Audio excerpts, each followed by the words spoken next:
뉴스 속 경제 이슈를 심층 분석하고 최신 고용 동향을 살피는 고용브리핑 365 시간입니다. 오늘도 신세롬 기자 함께합니다. 안녕하세요. 안녕하세요. 여행은 살아보는 거야라는 슬로건을 내건 세계적인 공유 숙박 플랫폼 에어비앤비가 등장하면서 값비싼 호텔이나 불편한 호스텔보다 현지인의 집을 공유하며 여행하는 공유 주거 공간이 인기를 끌고 있습니다. 집으로 돈 버는 세상 이슈픽에서 살펴봅니다. 네, 현지인의 일상을 들여다보고 또 현지인을 통해 여행 정보도 알 수가 있어서 이 공유 숙박을 선호한 사람들이 늘어나고 있는데요. 뿐만 아니라 최근에는 아예 자신의 집에 낯선 이를 초대해서 이야기를 나누는 이 방문 체험 플랫폼도 생겼다고요. 그렇습니다. 이 집이라는 건 집주인의 정체성을 반영하는 공간이죠. 때문에 집집마다 사는 이의 개성이 그대로 반영됩니다. 또 최근에는 누군가의 집을 방문해서 일정 시간 동안 집주인의 철학이나 취향, 집안에 있는 사물들을 함께 공유하는 플랫폼이 마련된 건데요. 누군가의 집에 방문하는 것만으로도 해외여행 못지않은 멋진 경험이 될 수 있다는 겁니다. 이렇게 두세 시간 동안 누군가를 초대해서 집주인이 받는 비용은 2만 원에서 5만 원 정도 수준입니다. 물론 이러한 플랫폼은 단순히 경제적인 이유뿐만 아니라 타인과의 교류에도 목적을 두고 있습니다. 집주인 입장에선 초대를 하면서 경제적인 비용도 충당할 수 있는 일석이조의 효과를 누리게 됩니다. 뿐만 아니라 드라마나 광고 촬영을 위해 집을 빌려주는 경우도 있습니다. 이 경우에는 시간당 10만 원까지도 비용을 받을 수 있는데요. 촬영팀 입장에서도 별도의 인테리어 비용 없이 자연스럽게 일상을 촬영할 수 있기 때문에 일반인의 집을 대여하는 경우가 증가하고 있다고 합니다. 네, 그런데 사실 자신의 집을 불특정 다수에게 공개한다는 것 자체가 상당히 놀라운 일인데 더 나아가서 이를 통해 경제활동을 할 수 있다는 점 역시 참 인상적이었는데요. 이 IT가 발달함에 따라 주거 공간을 공유하는 플랫폼이 인기를 끌게 되었는데 이런 공유 서비스의 시초는 사실 공유 숙박이었잖아요. 최근에도 다시 이슈가 되고 있다고요. 그렇습니다. 2018년을 기준으로 보면 공유 숙박을 이용한 국내 이용자 수가 290만 명을 넘어섰다고 합니다. 이는 1년 전보다 56%가 증가한 수준인데요. 성수기에는 숙박비가 비수기보다 상당히 비싸지기 때문에 저렴한 공유 숙박을 찾아 이용하는 경우가 늘어난 겁니다. 특히 공유 서비스에 상대적으로 더 많이 노출된 20대, 30대의 경우 아예 집을 빌려 공유 숙박을 운영하는 경우도 상당하다고 합니다. 그런데 우리나라는 도시에서 공유 숙박을 이용할 경우 내국인이 아닌 외국인만 이용이 가능합니다. 2011년에 만들어진 외국인 관광 도시 민박업 때문인데요. 이 때문에 국내 이용자들 대상 에어비앤비의 운영은 사실상 불법이었습니다. 하지만 이 도시와 농어촌 지역의 숙박을 차별한다는 지적과 함께 해외 플랫폼인 에어비앤비 자체가 공공연히 내국인을 대상으로 영업 활동을 하고 있어 국내 기업과의 역차별 문제도 끊임없이 제기돼 왔습니다. 이 때문에 이렇게 애매한 규제가 이어질 바에 차라리 공유 숙박 규제를 없애자는 목소리가 높았는데요. 그러다 정부가 올해 상반기부터 가정집을 내국인 상대로 빌려주는 도시명 공유 숙박을 허용하기로 발표했습니다. 공유 숙박이 다시 한번 화두로 떠오르게 된 겁니다.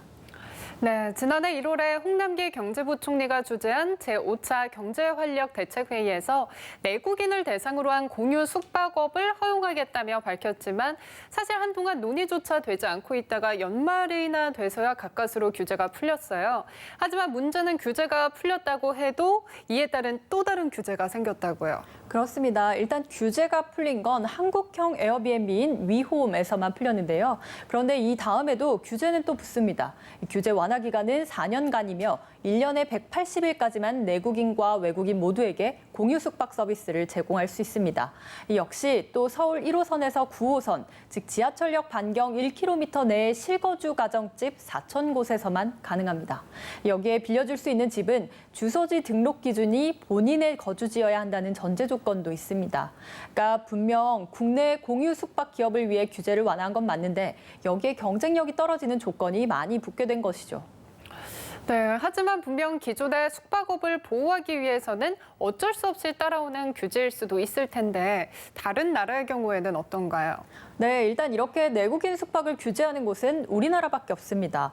문제는 앞서 밝혔다시피 숙박은 물론 다양한 형태로 집을 공유하는 움직임이 일고 있는데 규제에 막혀 공유 플랫폼이 균형 있는 발전을 하지 못하게 하고 있다는 지적까지 나오는 상황입니다. 전통 사업자를 보호하는 것은 합당한 조치지만 그렇다면 글로벌 공유 공유 플랫폼까지 규제를 막아야 하는데 글로벌 공유 플랫폼을 막을 실질적인 법은 없다 보니 국내 공유 플랫폼만 역차별을 받게 된 겁니다. 규제가 완화돼도 지금처럼 또 다른 규제에 가로막힐 수 있는 거고요. 이 때문에 오히려 전통 사업자와 상생을 하며 글로벌 기업의 난입을 막을 수 있는 방안부터 강구해야 한다는 목소리가 나오고 있는 상황입니다. 네, 그렇군요. 다음은 유용한 경제용어만을 쏙쏙 골라 소개하는 뉴워드 시간이죠. 네, 오늘의 뉴워드는 스팁소비입니다. 스팁소비란 쉐어링, 공유형, 투어드 더 헬스, 웰빙형, 코스트 이펙티브, 실속형, 익스피리언스, 경험형, 그리고 프레젠트, 현재형 소비의 앞글자를 딴 신조어입니다. 한마디로 말하면 내 만족을 최우선으로 하는 소비 형태를 의미합니다. 공유형 소비는 제품을 구매하는 대신 빌려 쓰는 거고요. 웰빙형은 건강관리의 중심을, 또 실속형은 꼼꼼히 비교하고 따져서 나에게 필요한 기능성 상품을 소비하는 소비 형태입니다. 마지막으로 경험형 소비는 직접 체험하고 소비 욕구를 높이는 것을 말합니다. 특히 여가 생활과 관련한 소비가 여기에 해당됩니다. 마지막으로 현재형 소비는 미래에 대한 대비보다 현재 나의 행복을 위해 소비에 더 큰 가치를 두는 소비 형태를 뜻한다고 합니다. 네, 그러니까 보이는 것보다 자신에게 맞는 소비를 하면서 그곳에 보다 더 높은 가치를 부여한다는 건데요. 그렇다면 최근 이러한 스팁 소비가 활성화되고 있는 이유는 어디에 있을까요? 네, 1, 2인 가구가 늘어나고 있지 않습니까? 개인의 만족을 높이는 소비를 선호하는 현상이 강해진 겁니다. 그래서 좀 더 가치 있고 의미 있는 소비를 통해 내가 가진 돈 안에서 최대한의 효율과 만족도를 높일 수 있는 방법을 찾게 되는 거죠. 가격 대비 성능을 의미하는 가성비, 혹은 가격 대비 심리적인 만족을 추구하는 가심비도 이 스팁 소비에 해당하는 겁니다. 즉, 화려함보다는 실용적인 것에 또 보다 집중하는 최근 젊은 층의 가치관을 가장 직접적으로 반영하고 있는 소비 형태라고 할 수 있습니다. 네, 공유 경제가 각광을 받는 건 합리적인 것을 추구하는 사회적인 분위기가 점차 커지고 있기 때문일 겁니다. 그중에서도 집의 공유 경제가 주목하는 건 내 일상의 공간이 누군가에게는 특별한 공간으로 느껴질 수 있기 때문일 텐데요. 2020년 지금 이 순간에도 경제적 흐름도 사람들의 가치관도 빠르게 변화하고 있습니다. 이러한 세계의 시대적 흐름에 발맞추기 위해서는 보다 유연한 사고가 필요할 것으로 보입니다. 오늘도 신세롬 기자와 함께했습니다. 고맙습니다.